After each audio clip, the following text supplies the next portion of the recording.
Fix You. We are talking after the news about AI and will it lead to the end of humanity? And also the man who had a life-size statue of Elvis stolen from his garden in Devon. This is Radio 2 on BBC Sounds and on your smart speaker. Play BBC Radio 2. BBC News at 1 o'clock. This is Andrew Peach.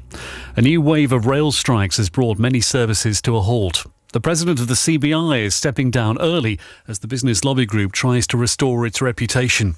And scientists say give peas a chance as researchers work to remove their flavour.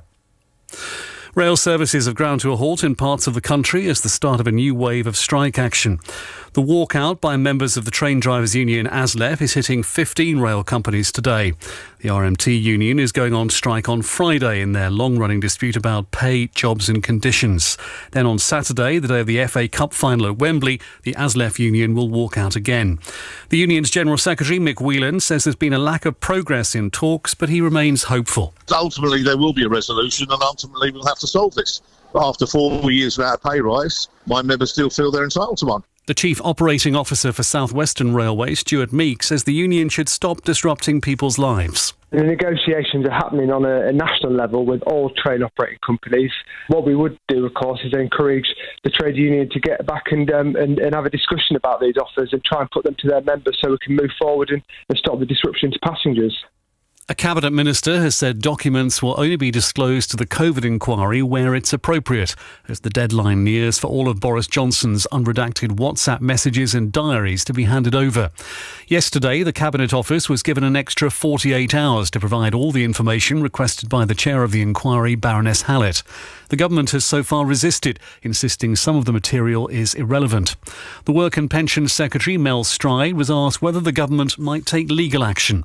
It's a matter for the Cabinet Office and the individuals involved as to what is sent over to the inquiry. We've already released, incidentally, 55,000 documents, 8 witness statements. Given that there's a deadline tomorrow at 4 o'clock, I think we need to wait and see what happens. The business group, the CBI, says it has serious work to do as it publishes a plan to reform the organisation after it was rocked by allegations of sexual harassment and misconduct. Under the proposals, the current president, Brian McBride, will step down early and the search for his successor is to be sped up. The organisation will also stop late-night parties and hire a refreshed board. The UN War Crimes Tribunal for the former Yugoslavia has given its final ruling in its last case.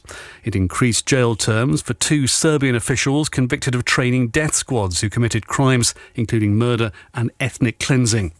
Jovica Stanisic and Franko Simatovic will now serve 15 years rather than their original sentence of 12 after a legal process lasting 2 decades. Authorities on the Greek island of Rhodes say they're investigating the death of a British man who was reportedly struck by lightning while paddleboarding. The incident is understood to have happened off a tourist beach yesterday lunchtime. The Foreign Office says it's supporting the man's family. Wildlife experts say they're delighted that the presence of pine martens across Northern Ireland has almost doubled over the past 5 years. A new survey carried out by Ulster Wildlife says the stoat-like mammal has had a phenomenal resurgence. Ross McElwraith is from the organisation and explains why their recovery is important. Pine martens are one of our rarest mammals. Pine martens nearly went extinct in Ireland.